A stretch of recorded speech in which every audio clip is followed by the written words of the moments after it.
Michael, how does project management break out of its linear or rigid structure, as it is often within a project type of mentality that we discover the chaos or the difference?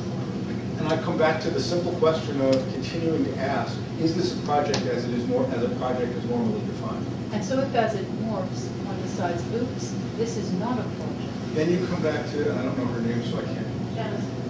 What Jenna says, which is, now you start thinking about, well, okay, I have my menu of things I know what to do. Which of them fit? Which of them don't fit? How do I tweak some of the ones that might fit? And how do I go looking for help?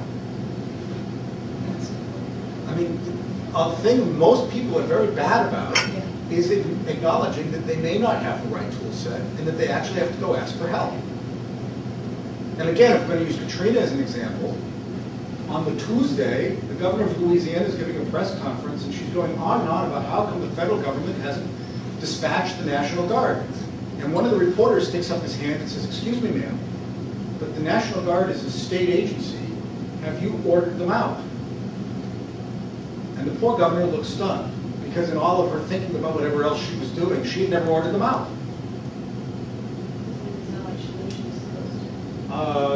That's a whole other issue again. But if the sort of standard project management toolkit doesn't work, what tools are you offering that do work in these circumstances? Well, it's not clear that there's even a definition of what does work. That may be part of the point, is that there are things in life where you can't say, here's a goal to be attained. You can't say, I know how to measure I'm making progress. Then you sort of have to just take it as it comes. And your entire definition of what you're doing becomes very different. It may be that you're into identity preservation, or keeping a team together, or keeping a group of people together. I'm going to switch over to startups. Most .com startups that survive end up doing things that look very little like what they started off doing.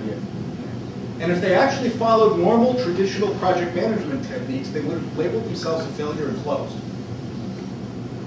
Right? Because measured against their original baselines, they're a total disaster. But that isn't what they did. Along the way, they just kept changing what they were doing, evolved their definitions, and there wasn't attainment of a goal. There was, we're a good team, let's stick together and see what we can do. What is there out in the environment that we can make something happen? And about the only metric that they had was when it looked like they might be achieving some success, they should keep doing it. And I would suggest that at least in the traditional project management world, that's not a really good metric. So Michael, I suspect that a lot of people in this room have experienced running or being a part of a project that they know is not a project, and that they understand is an initiative or some sort of changing, morphing, chaotic body of thought or vision. How might one help others move from that comforting? Well, let me give you place? the normal thing. The normal corporate example of this is when somebody says that they're running a change project. Where, in my definition, those two words don't go together. That if you actually are trying to accomplish a change, you have to be open to see how everyone that's involved changes along the way.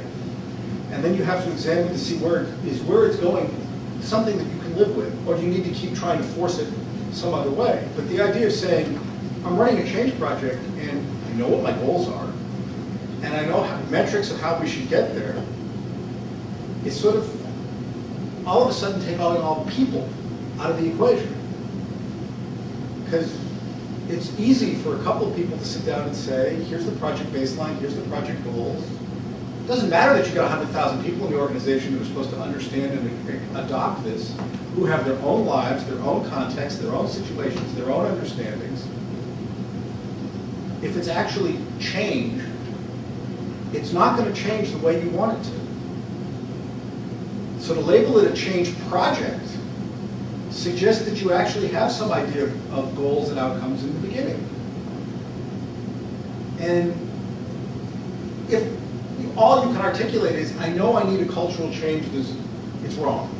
Or I know we need to adopt to the 21st century because our technology is wrong. Or whatever the change is.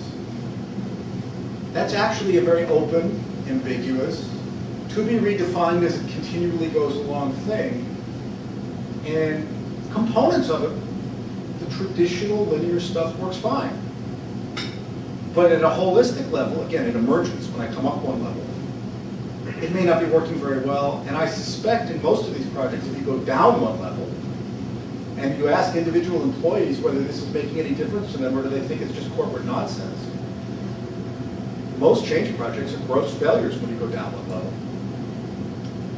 I mean, they're interesting things for people that have C's in their title to play with, but they don't do a whole lot for most of the employees.